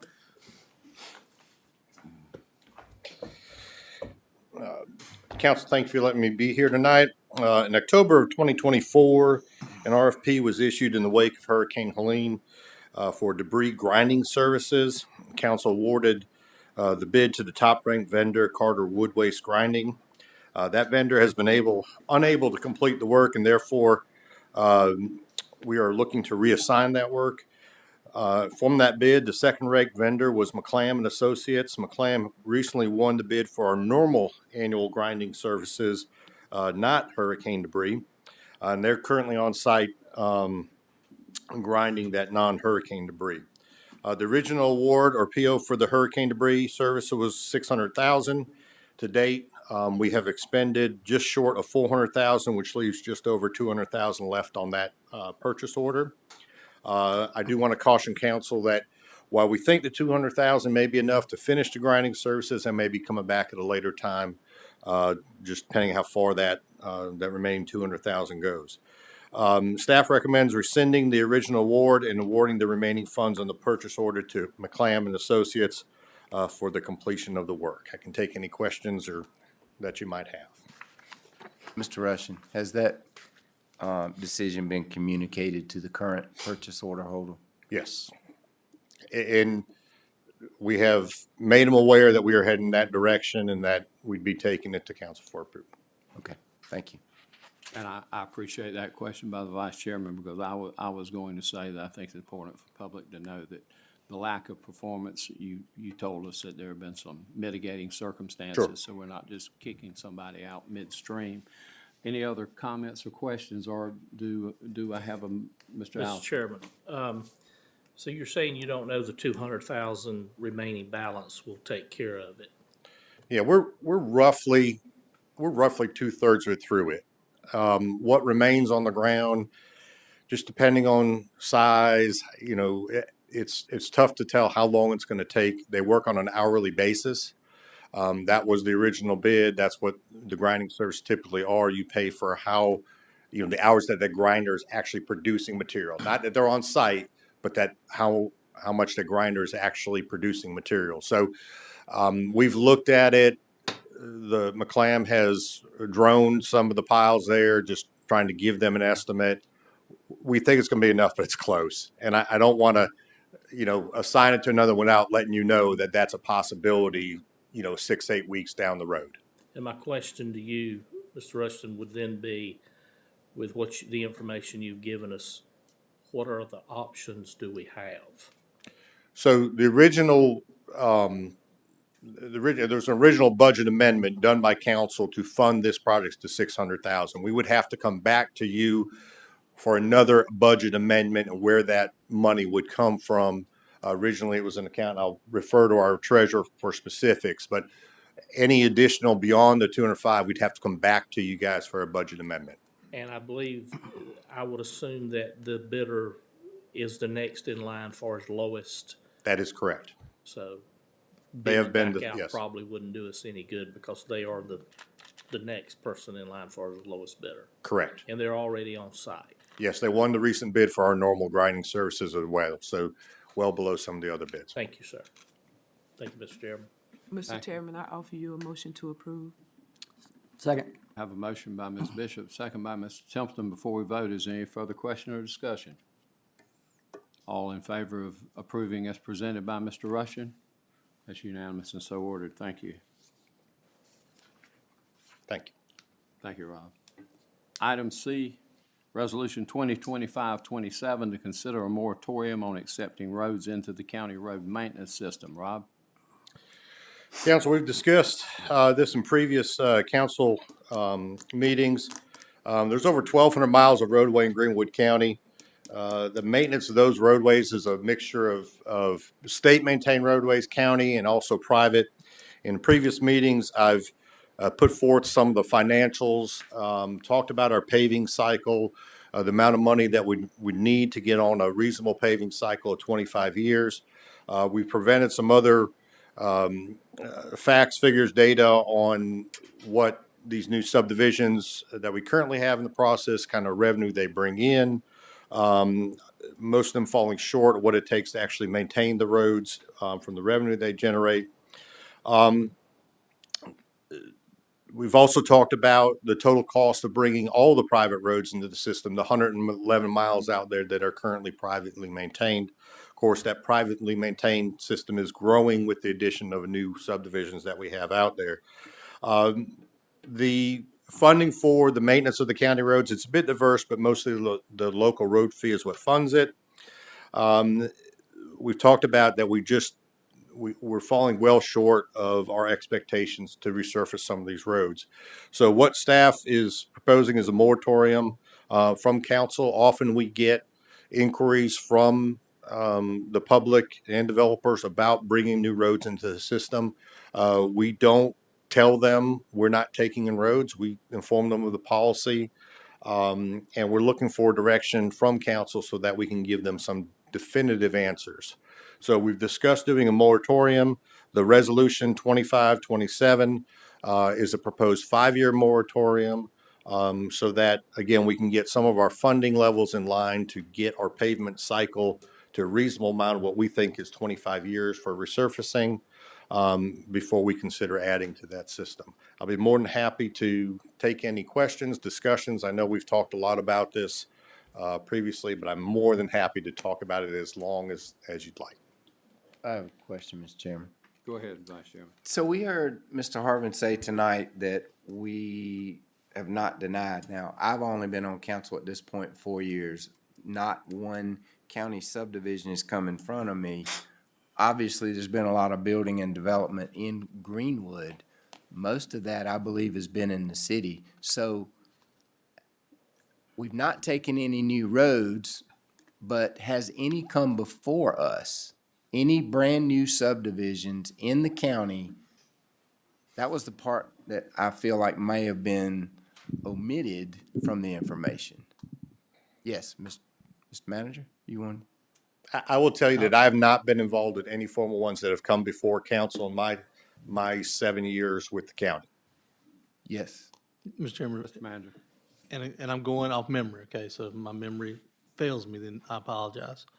With the exception of Backwater Road, I do not believe in the 13 years that I've been here, we've accepted a road into the county maintenance system. So Have we while- had an application? I don't know about applications, because they wouldn't come to me. So, but I can say, to Bubba Harvin's statement, I believe it's probably accurate. I believe you probably have not denied one in 14 years, but I also believe one hasn't been before you, with the exception of Backwater Road in 14 years. As the council historian, I would, how we got here, I think y'all all remember is, it's kind of been unwritten that the county wasn't taking in any new roads for various and sundry reasons. But it was Mr. Allison, I know he doesn't mind me pointing to him, it was Mr. Allison who asked the question a couple of weeks ago, is there anything written that says we're not taking any more roads? I think that's why we started having this discussion, and I think that's why you're offering us something to vote on tonight. But in my time here, and I've been a few days, like I said, it's always kind of an unwritten understanding, if you will, that we weren't taking in any new roads because we've always, we don't have the revenue to take care of the ones we've got. Rob told us that he wants to get us on a 25-year cycle. He told us what that was gonna be. He told us that the new rooftops are basically a net negative. They don't bring in enough money to even fund it. But it's like I was told Bubba on the phone yesterday, we had a great conversation. And I appreciate him bringing up those points. It's not just the newer neighborhoods that are gonna come on the roads paved, it's also gonna be the older neighborhoods who have been here for a long time. And Bubba's right, the new neighborhoods aren't gonna probably impact the system for 25 or 30 years, but the older neighborhoods are gonna impact it absolutely right now. And the first time we talked about this 4 weeks ago, we talked about it on a Tuesday. I got a call, the article ran in the paper on Friday. I got a call on Saturday wanting to know when we were gonna take his roads into the system. So that's where it's gonna begin, with the older neighborhoods wanting to come in and get the roads in the system. And if we don't have any intention of taking them, we don't need to give anybody any false hope. My concern is, and the reason I kind of like where Rob's going on this is, my concern is we don't have a new revenue stream that I'm aware of. And the only way to get there is to raise the road users fee, and it's going to be an extensive fee. Now, I might not care what it is. I told Bubba that yesterday on the phone. And it's per vehicle. But a lot of my constituents are going to care, I promise you. And this council as a whole has not shown we've done a really good job financially, and the county is in great shape. But this council as a whole has not shown that they want to raise fees or raise taxes.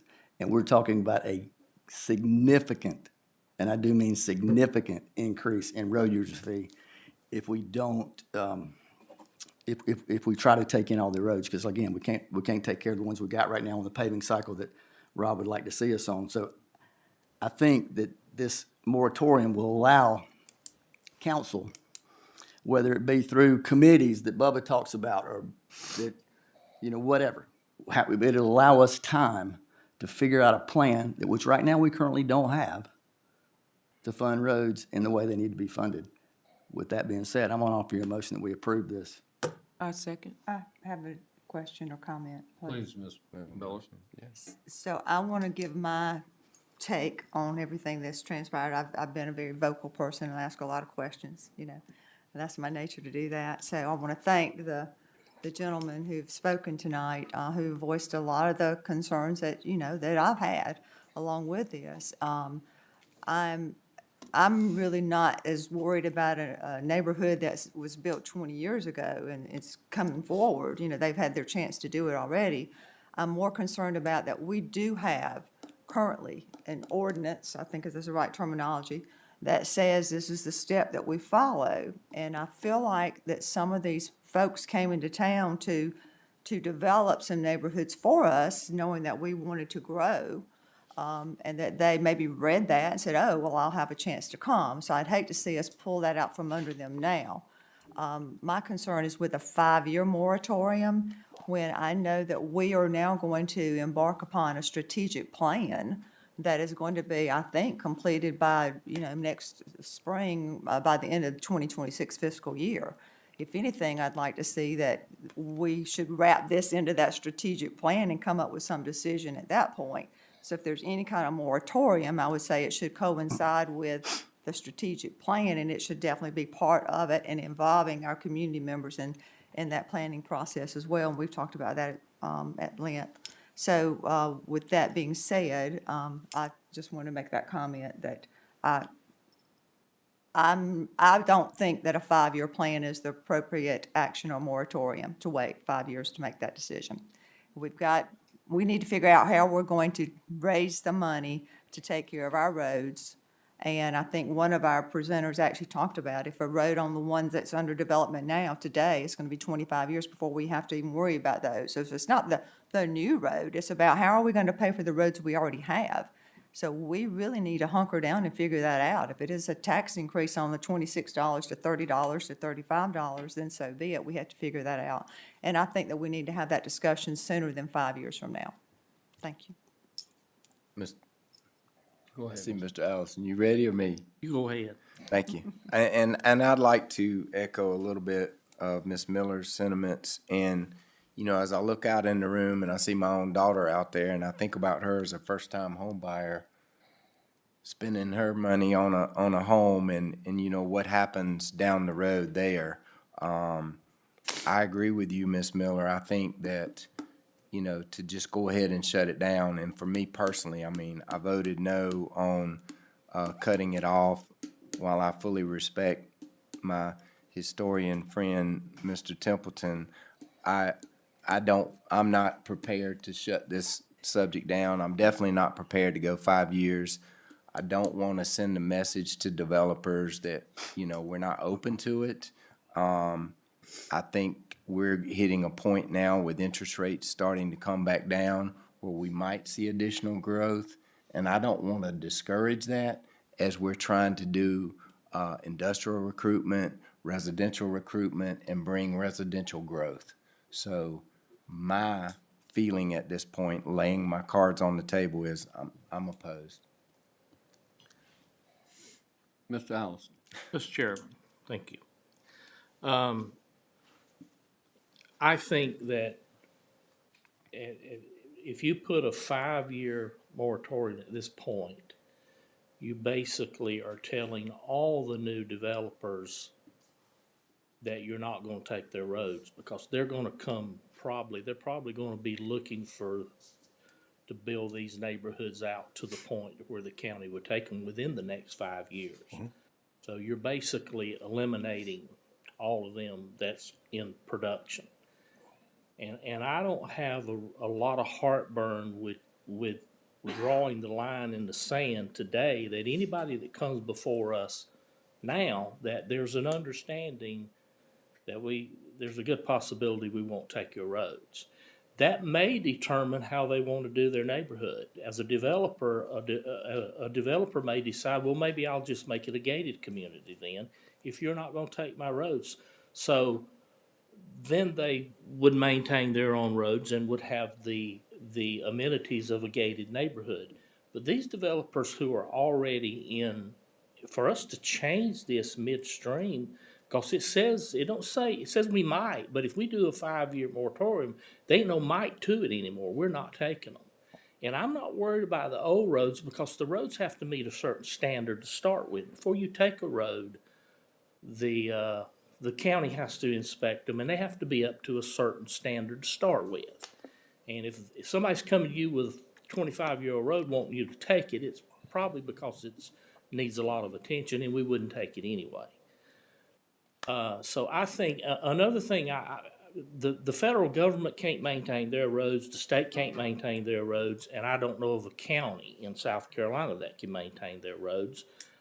I see it everywhere I go. Anderson is trying to put a penny sales tax on something now that the people are not wanting to do to try to fix their roads. They say we already paid road tax and things, take the money we give you and fix the roads. So I am opposed to this. I agree with Ms. Miller. It's time for us to seriously sit down and figure a plan.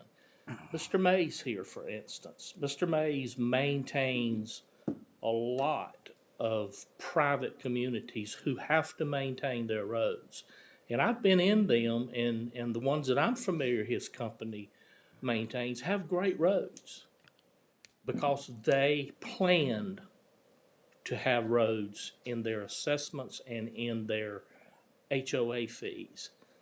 I think he's a great source for us to lean on. I mean, what better person, the position he has in the state with the roads, plus he maintains roads. I would ask that we reach out to Mr. Mays if he would be willing, I think that's what he said, to kind of give us some assistance in how we navigate through this. I know it's a problem. I know the cost is enormous and it's a problem.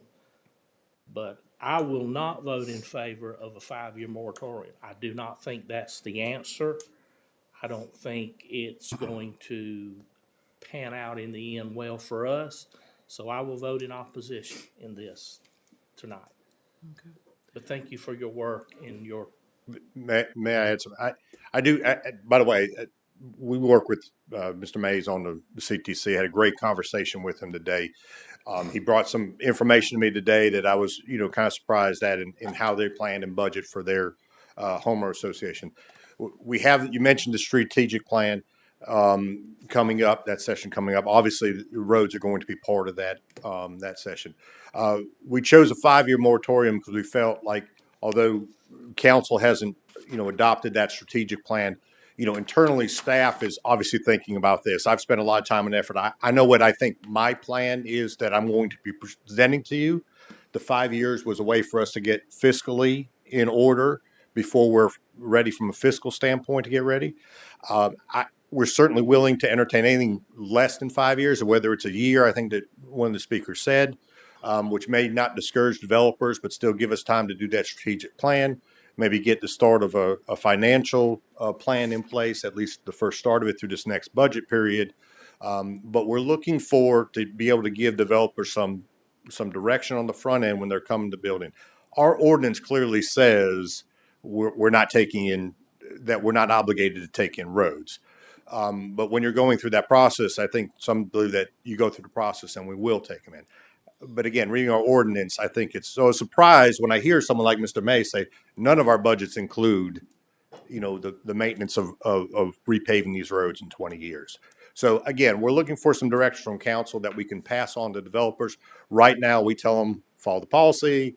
We haven't taken roads in for 14 years, but you can certainly bring it for council. And again, when Mr. Temple said giving them the false hope, I don't necessarily want to give them false hope in the backside when I'm going to stand before you when they bring a road to you, and I'm going to say, we can't afford it. So that's something I make clear to them without necessarily telling them it's not my decision, it's council's decision to take it in or not. Mr. Chairman. Yes, ma'am, Ms. Bishop. So for me, the resolution does say, and I know we do have 5 years in there, but it does also say that county council may, in its discretion, earlier rescind this action. And so for me, you were telling us that we do not have the funds to actually take care of the roads that we maintain right now. Correct. So, and you're recommending this resolution. And so, in my opinion, when we already can't pay for the roads and maintain the roads that we have in the system, why would we continue to try to bring more roads in until we actually are funding the roads that we have right now, that we are maintaining them properly now? I totally understand about new subdivisions coming in, but the thing about it is the builder as well as the real estate agents that deal with their customers should, and their clients should make sure that they explain to the client, the buyer, that there is a possibility that this road is not accepted by the county. So, because that's what our ordinance says. It says may.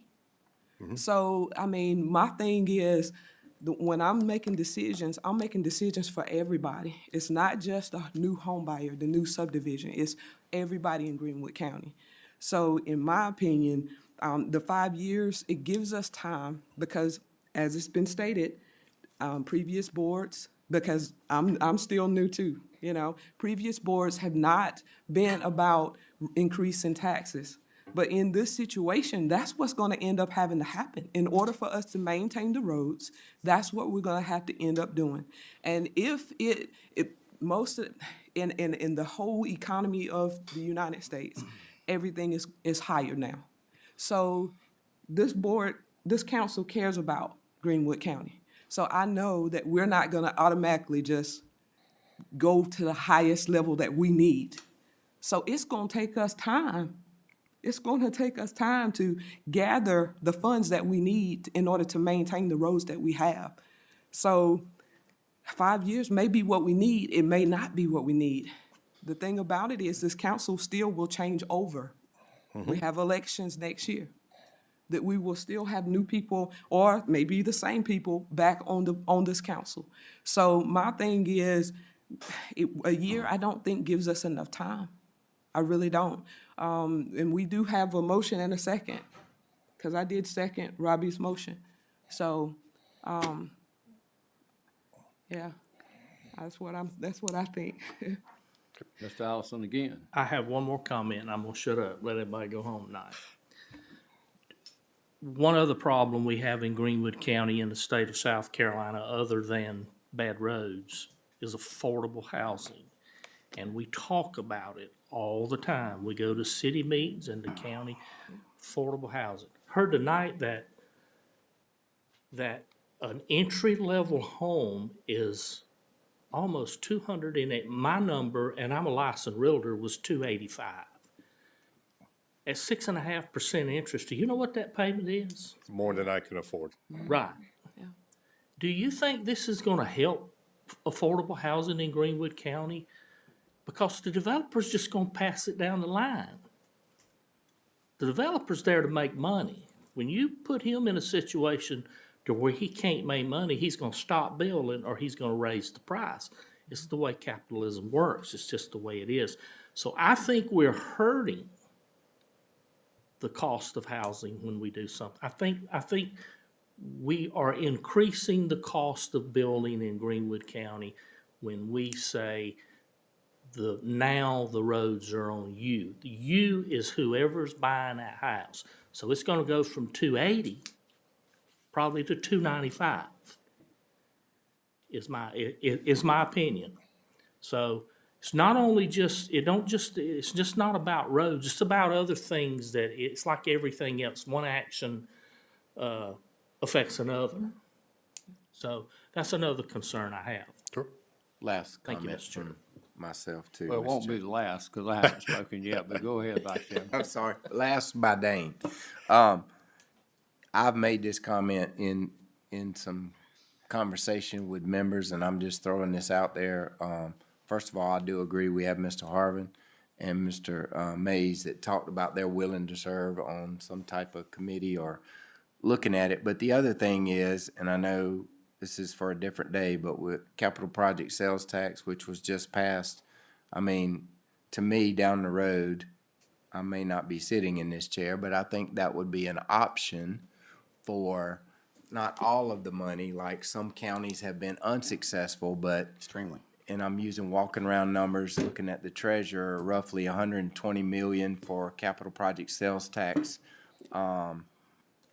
You know, a third, allocate that.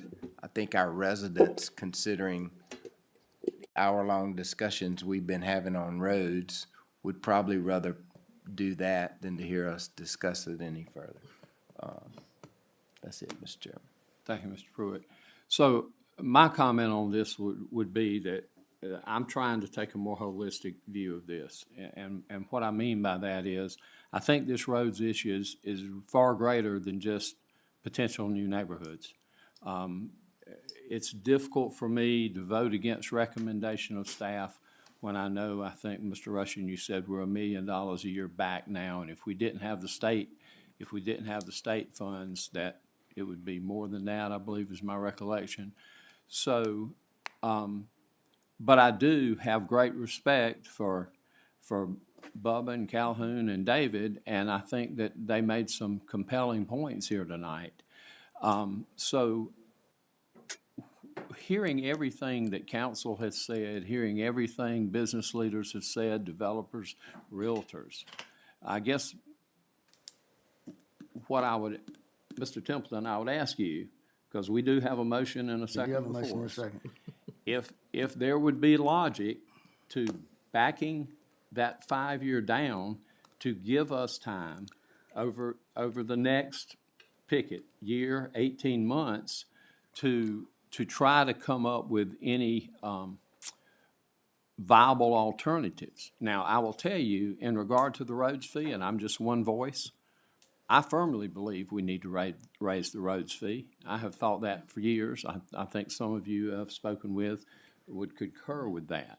So before we vote, and I'm not trying to muddy the water here, but we have a motion and a second before us. Mr. Chairman, I think that Ms. Miller made a good point a while ago about the fact that we're getting ready to do strategic plan, which will help us come up with some numbers. And we need to do that, and this is a serious issue that needs attention now, not later. But Ms. Bishop also brought up the fact that the ordinance in front of us says that we can rescind that at any time. Correct. And as you already know, council can change it at any time. So I'm gonna let my motion stand, and I'm gonna call the question. All right, sir. Very well. We have a motion and a second. All those in favor of approving this as presented by our staff signify by the raising of your hand. All opposed. And that passes 4-3. Now, before we close, what I would submit to you, Mr. Manager, Yes, sir. I think it would be good for us to, not only with these gentlemen, but with others, to establish some dialogue and talk about what we can do futuristically. I don't think we can wait 7 years for a CPST. I don't think that's in the plan. So, Rob, thank you. Mr. Chairman, I agree with you, and I think Councilwoman Miller's already said it. I think the right answer is part of your strategic plan needs to be a plan to deal with roads. And I think that's gonna involve citizen engagement, small groups, focus groups, and I think that's the opportunity to use these individuals and their expertise. And the timeline that we're on for the strategic plan is that's months, not years, so I think it's gonna be soon that we'll have the opportunity to engage them. Well, and I will tell you candidly that a part of my when I came in here tonight, I wasn't sure how I was going to vote on this issue. I'm kind of like Mr. Allison, you know, haven't been polling people, didn't know who was going to take what positions. But I'll tell you, and Rob, you know this, in the last 2 weeks, I've had calls about our inability to put down calcium chloride on dirt roads and put gravel into dirt roads in our county, let alone resurfacing, repaving, and adding new roads. So it's just very difficult for me where, as with Ms. Bishop, where we sit financially right now. And the other thing that was brought up here tonight too, I don't want to give a builder or developer a false hope that we're gonna, if they come in and say, hey, take these roads for us, I mean, we talked in some of our discussions earlier about you're really creating a situation for a floodgate when I think that we fiscally would have no choice but say no. Can't do that. So I think we got to come up with a better plan, I guess is what I'm saying. So anyway, enough. Thank y'all. Thank you. Enough of that issue. Thank you.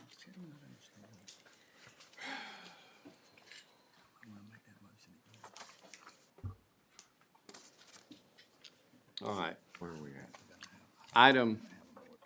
Item D, Ordinance 2025-31, to amend the Greenwood County zoning map as and if amended so that two parcels of land totaling approximately 6.66 acres at 116 and 122 Old Mount Moriah Road in Greenwood County change from C2 general commercial to R3 single-family residential. Ms. Coleman, this is first reading and title only. This is, Mr. Chairman, and we've got an update to it based on a request by the owner.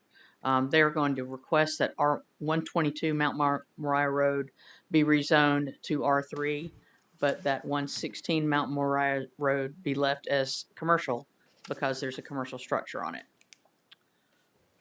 And you can see I hatched the one that will change and left the other one out from your packet. So we need to, so the, For say it second one more reading. time, please. The Yes. amendment of the ordinance is what? The request is to change 3.27 acres at 122 Old Mount Moriah Road from C2 to R3.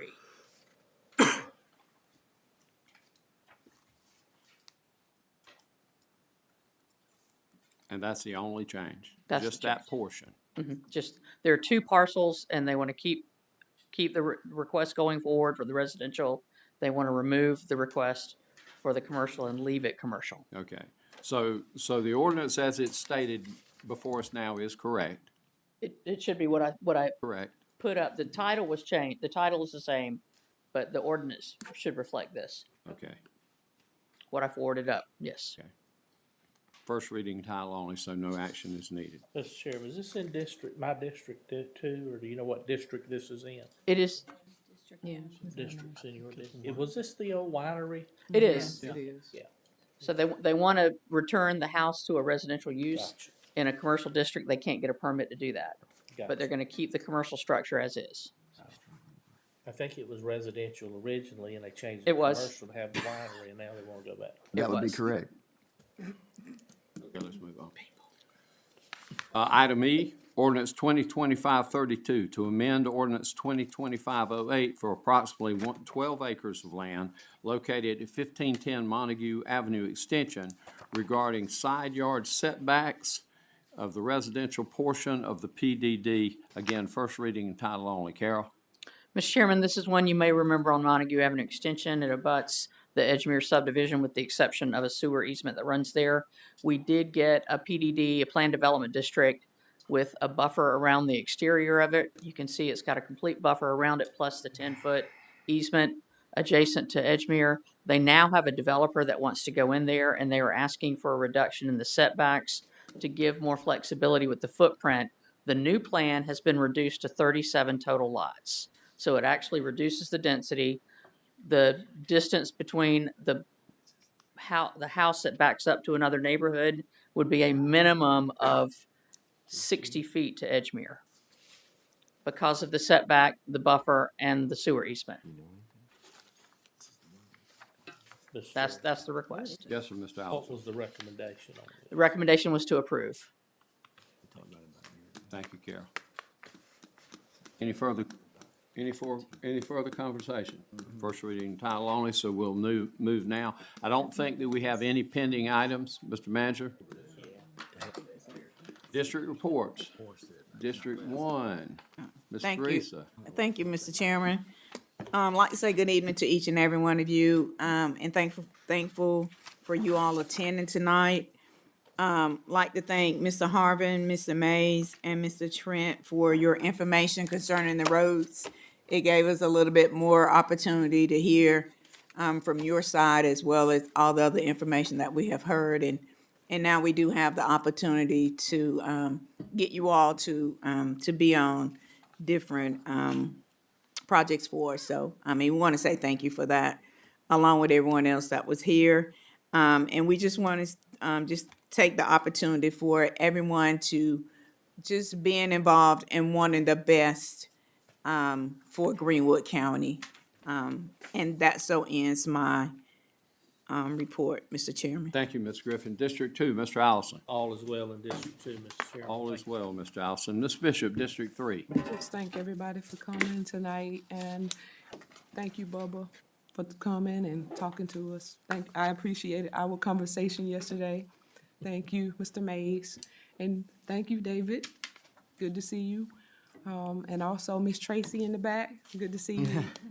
I just want everybody to have a good evening. Thank you for coming. And I really have appreciated the emails that we received from the Rock House Road in Bradley area. And just everybody coming and commenting and having respect as we say what we need to say. So thank you all, and have a good night. Thank you, Mr. very Chairman. much.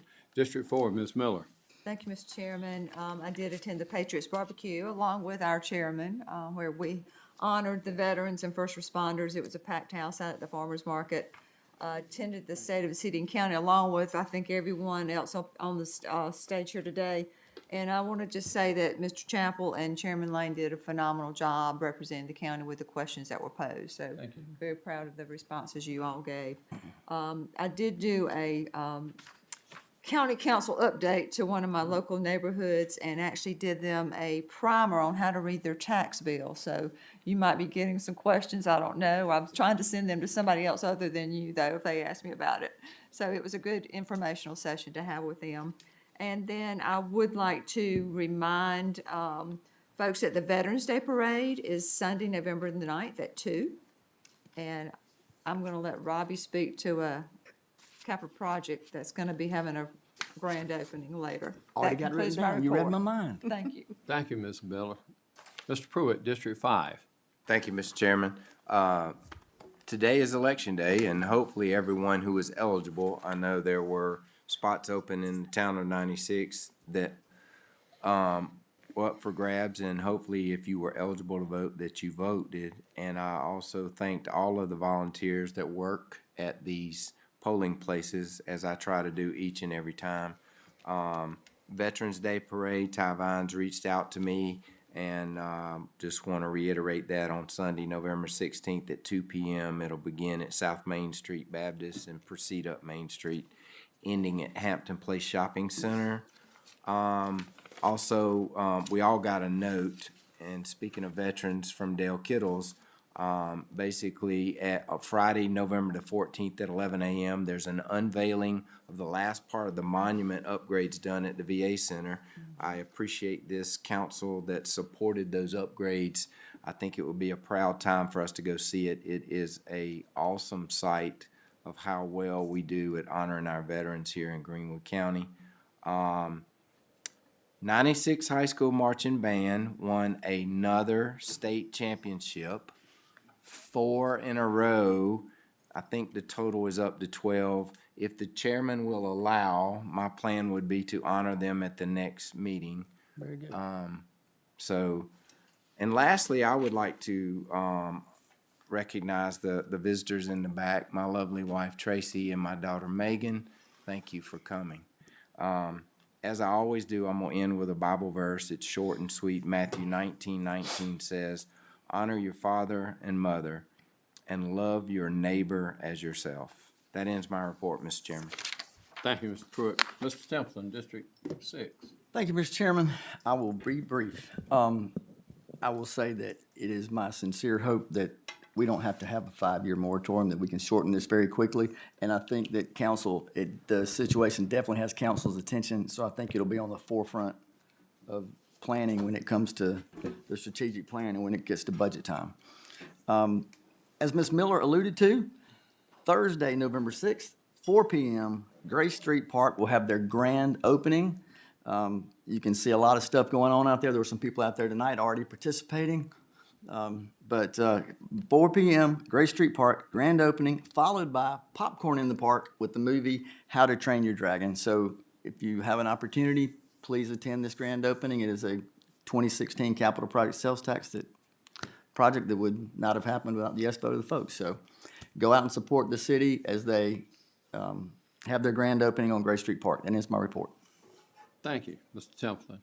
I was also going to mention the Veterans Ceremony on Friday, November the 14th. That ongoing project there with the Hall of Heroes and the exterior monuments and such were supported by this council since the time that I came on this council. I received several calls in the past couple of weeks, basically thanking council for that support. It's a beautiful facility, the former county library. I think it's something that not only are we proud of, but I know that our veterans appreciate it and are proud of it. For those either in the audience or watching from home who are not sports fans, I'm sure that you are very relieved that you haven't had to listen to Mr. Templeton and myself talk about football this fall because there has been nothing to talk about. So, but the last thing in regard to sports, I will say that I'm very proud of my Ware Shoals Hornets in my district. The Ware Shoals Hornets have a new football coach, been there about a couple of years, and this year they went 8-1. With their loss last week being to Abbeville High School, which unfortunately I expected. But they've done themselves proud, and I know that the school district is proud of them as we are proud of them. And I do think it really speaks volumes to the program development that they've accomplished there. So I congratulated them and the superintendent this week. As Mr. Allison usually says, I believe, unless I've slept through something, that all is well in District 7. And if there's nothing further to come before us, Madam Clerk, anything from you? Mr. Manager, anything from you? Madam Attorney? Then in that case, we stand adjourned. Thank you. Let's go.